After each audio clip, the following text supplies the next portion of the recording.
अस्सलाम वालेकुम, सुप्रभात। बच्चों, हमने आगे के भाग में उपसर्ग देखे। प्रत्यय में पहला उसका प्रकार कृत प्रत्यय और उसके चार भेद कृत, कर्मवाचक, करणवाचक और क्रियावाचक प्रत्यय देखे। मैंने आगे के भाग में और उसके आगे के भाग में प्रत्यय को ठीक से समझाने का प्रयत्न किया था। आपको एक वीडियो भी दिखाया था जिसका दूसरा भाग और प्रत्यय का दूसरा प्रकार तद्धित प्रत्यय हमें देखना था। पर तद्धित प्रत्यय देखने से पहले एक बार फिर एक छोटा सा वीडियो देख लेते हैं जो शब्द निर्माण में प्रत्यय का क्या भूमिका है वो आपको समझाएगा।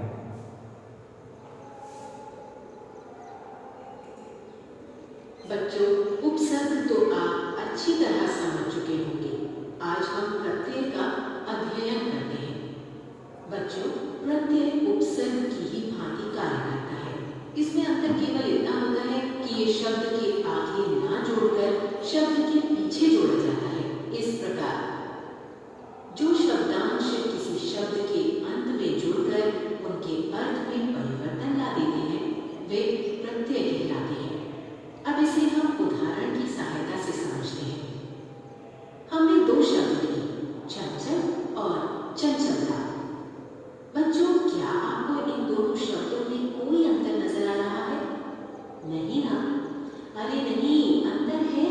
अंतर यह है कि पहला शब्द केवल चंचल है, परंतु दूसरे शब्द में चंचल के साथ ता भी जुड़ा हुआ है। इस प्रकार चंचल शब्द के अंत में ता जोड़ा गया। चंचल जहाँ ता तो बना चंचलता। चलिए एक और उदाहरण देखते हैं। गुण और गुणी, इन दोनों शब्दों में भी वही अंतर है जो पहले दो शब्दों में था, यानी कि दूसरे शब्द में गुण शब्द के पीछे ई जोड़ दिया गया है। इस प्रकार गुण शब्द के अंत में ई जोड़ा गया। गुण जहाँ ई तो बना गुणी। तो बच्चों, इन उदाहरणों से ये स्पष्ट होता है कि चंचल शब्द में जुड़ने वाला ता तथा गुण शब्द में जुड़ने वाला ई शब्दांश ही प्रत्यय है। बच्चों, यहाँ ध्यान देने योग्य बात यह है कि प्रत्ययों का कोई अर्थ नहीं होता है, परंतु वे किसी शब्द के साथ जुड़कर उसका अर्थ बदल देते हैं। अब आइए प्रत्यय के प्रकार जानें। प्रत्यय दो प्रकार के होते हैं। पहला कृत प्रत्यय और दूसरा तद्धित प्रत्यय। पहले कृत प्रत्यय को समझते हैं। बच्चों, कृत प्रत्यय क्रिया यानी धातु के पीछे लगकर संज्ञा और विशेषण शब्दों की रचना करते हैं तथा इनके मेल से बनने वाले शब्दों को कृदंत शब्द कहते हैं। जैसे पढ़ शब्द में पढ़ना क्रिया है, क्योंकि पढ़ कहने से पढ़ने का काम करने का पता चल रहा है। अब यदि इसमें आई प्रत्यय जोड़े, पढ़ जमा आई तो बनेगा पढ़ाई। एक और उदाहरण देखते हैं। उड़ शब्द में क्रिया है उड़ना। अब इसमें आन प्रत्यय जोड़े तो बनेगा उड़ जमा आन उड़ा। बच्चों, आई और आन कृत प्रत्यय हैं, क्योंकि ये क्रिया शब्दों पढ़ यानी पढ़ना तथा उड़ यानी उड़ना के साथ जुड़े गए हैं। अब तद्धित प्रत्यय को समझते हैं।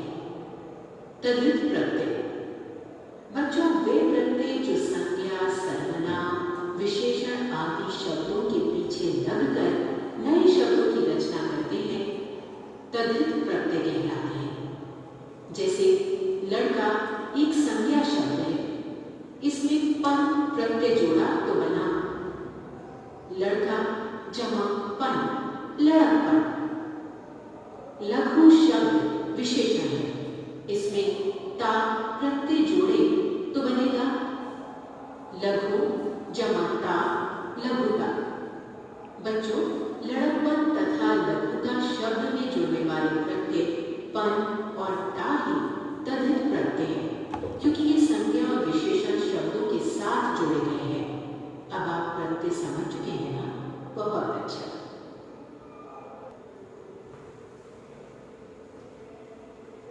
आपने सरल तरीके से प्रत्यय के दो भाग देखे। कृत प्रत्यय तो जिसमें मैंने समझाया कि चार भेद हैं, कृत, कर्म, करण और क्रिया। बस सरलता से उसकी एक विशेषता बताई है कि किसी भी शब्द के अंत में जुड़कर कृत प्रत्यय क्या पैदा करते हैं, या तो वो संज्ञा या विशेषण की रचना करते हैं। और उसी तरह बहुत आसान परिभाषा में तद्धित प्रत्यय की क्या परिभाषा दी गई है कि जो संज्ञा, सर्वनाम, विशेषण के पीछे लगाकर नए शब्द पैदा करते हैं। तो कृत और तद्धित एक दूसरे से जुड़े हुए बहुत आसान प्रत्यय है। एक बार जो आपने कृत प्रत्यय के लिए जो वीडियो देखा था, उसका दूसरा भाग तद्धित प्रत्यय के लिए मैं आशा करता हूँ थोड़ा ध्यान से सुनिए। उसके बाद मैं आने वाले भाग में दोनों प्रत्ययों को जोड़कर आपको समझाऊंगा।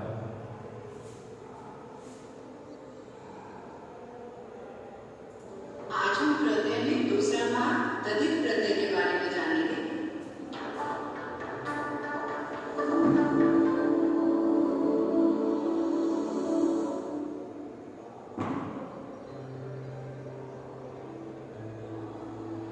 तद्धित प्रत्यय क्या है?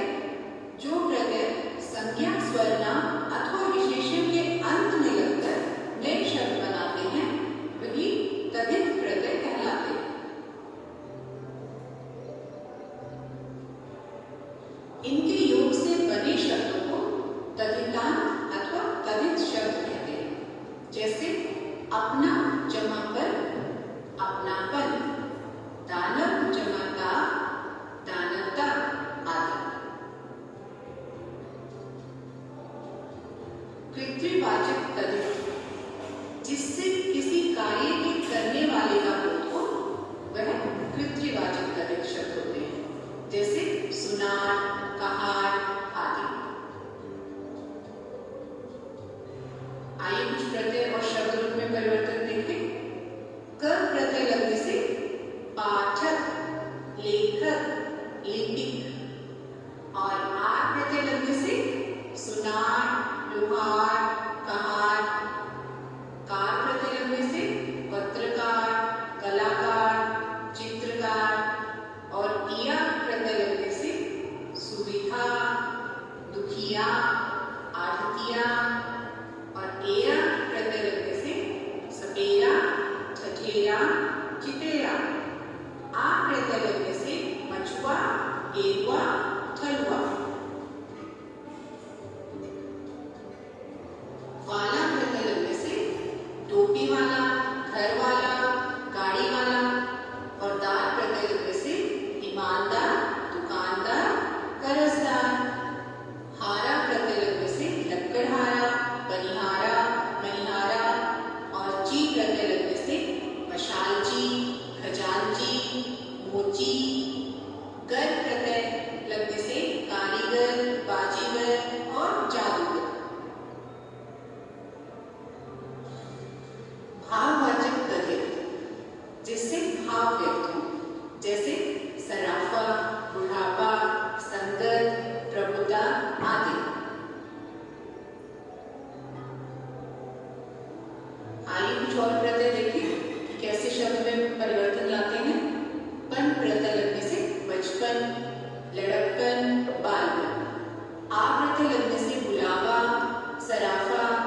और आई प्रत्यय लगने से भलाई, बुराई, जिठाई। आहट प्रत्यय लगने से चिकनाहट, कड़वाहट, घबराहट। ईमा शब्द प्रत्यय लगने से ललिमा, महिमा, अरुणिमा। और पा प्रत्यय लगने से बुढ़ापा, मोटापा। ई प्रत्यय लगने से गर्मी, सर्दी, गरीबी। और औती प्रत्यय लगने से बपोती।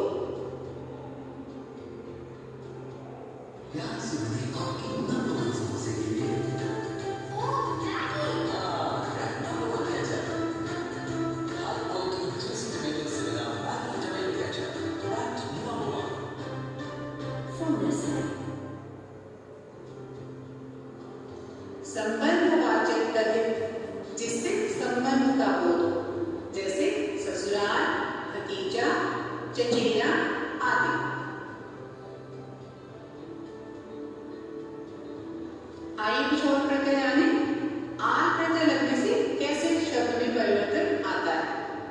ससुराल, ननिहाल। एरा प्रत्यय लगने से ममेरा, चचेरा, फुफेरा। और जा प्रत्यय लगने से भांजा, भतीजा।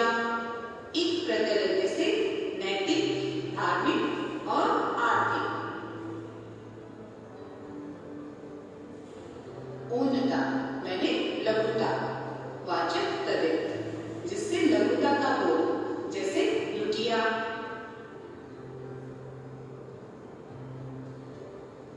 आइए कुछ और प्रत्यय जाने। इया प्रत्यय लगने से कैसे शब्द में परिवर्तन आता है? लुटिया, डिबिया, खटिया। और ई प्रत्यय लगने से कोठरी, टोकनी, ढोलकी। टी और टा प्रत्यय लगने से लंगोटी, कचौटी और कलूटा। डी डा प्रत्यय लगने से पगड़ी, टुकड़ी और बछड़ा। गणनावाचक तद्धित, जिससे संख्या का बोध हो, जैसे इकहरा, पहला, पांचवा आदि। हरा प्रत्यय लगने से कैसे शब्द में परिवर्तन आता है? जैसे इकहरा, दुहरा, तिहरा। ला प्रत्यय लगने से पहला और रा प्रत्यय लगने से दूसरा, तीसरा और था प्रत्यय लगने से चौथा। सादृश्यवाचक तद्धित, जिससे समता का बोध, जैसे सुनहरा। सा प्रत्यय लगने से कैसे शब्द में परिवर्तन आया? देखें, पीला सा, काला सा। हरा प्रत्यय लगने से सुनहरा और दोपहरा। आगे है गुणवाचक तद्धित, जिससे किसी गुण का बोध हो, जैसे भूख, विषैला, कुलवंत आदि। आइए कुछ और प्रत्यय जाने, जिनसे पीछे लगने से शब्द में परिवर्तन आता है। आ, भूखा, प्यासा, ठंडा, मीठा। ई प्रत्यय लगने से धनी, लोभी, क्रोधी। इय प्रत्यय लगने से वांछनीय, अनुकरणीय। इला प्रत्यय लगने से रंगीला, सजीला। और एला प्रत्यय लगने से विषैला, कसैला। लू प्रत्यय लगने से कृपालु, दयालु। और वंत प्रत्यय लगने से दयावंत, कुलवंत। वान प्रत्यय लगने से गुणवान, रूपवान। अब तो एजुकेशन मिनिस्ट्री ने भी बोल दिया कि बच्चों को स्कूल में कोई सिखाया जाए। मैं तो कहता हूँ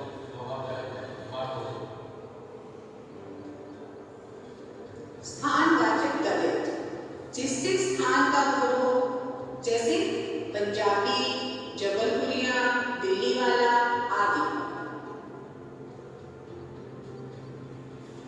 ई प्रत्यय लगने से, जैसे पंजाब शब्द है उसके पीछे ई प्रत्यय लगने से पंजाबी, बंगाल के बाद ई लगने से बंगाली। और इसी तरह गुजरात शब्द के पीछे ई प्रत्यय लगने से गुजराती बना। इया प्रत्यय लगने से कलकतिया, जबलपुरिया। और वाला प्रत्यय लगने से डेरे वाला, दिल्ली वाला। कृत प्रत्यय और तद्धित प्रत्यय में क्या अंतर है? आइए जानें। कृत प्रत्यय, जो प्रत्यय धातु या क्रिया के अंत में जुड़कर नया शब्द बनाते हैं, कृत प्रत्यय कहलाते हैं। जैसे लिखना, लिखाई, लिखावट। तद्धित प्रत्यय, जो प्रत्यय संज्ञा, सर्वनाम या विशेषण में जुड़कर नया शब्द बनाते हैं, वे तद्धित प्रत्यय कहलाते हैं।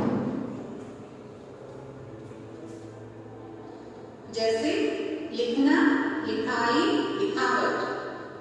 नीति का जैसे नैतिक, काला का कालिमा और राष्ट्र का राष्ट्रीयता आदि। बच्चों, आज हमने प्रत्यय में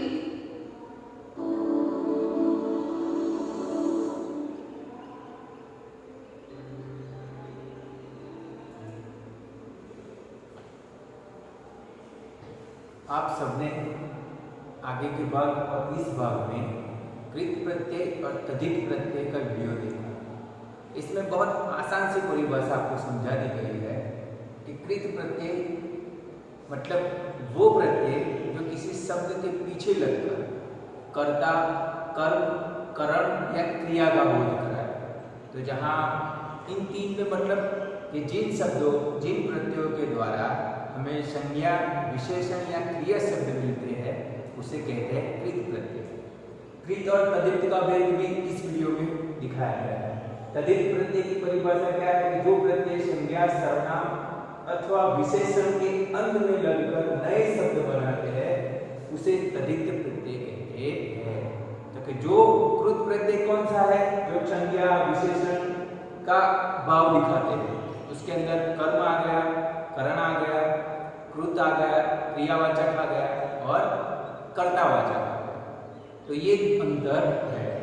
तो आज के वीडियो में आशा करता हूँ आप ठीक से समझे होंगे उपसर्ग और प्रत्यय के।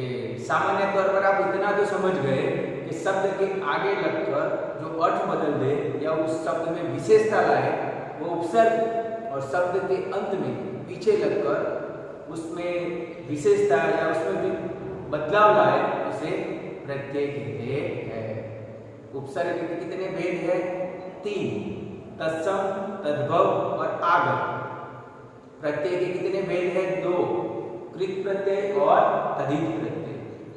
आने वाले भाग में मैं फिर से अपने तरीके से उदाहरण के साथ आपको कृत प्रत्यय और तद्धित प्रत्यय के भेद समझाने का प्रयत्न करूंगा। धन्यवाद।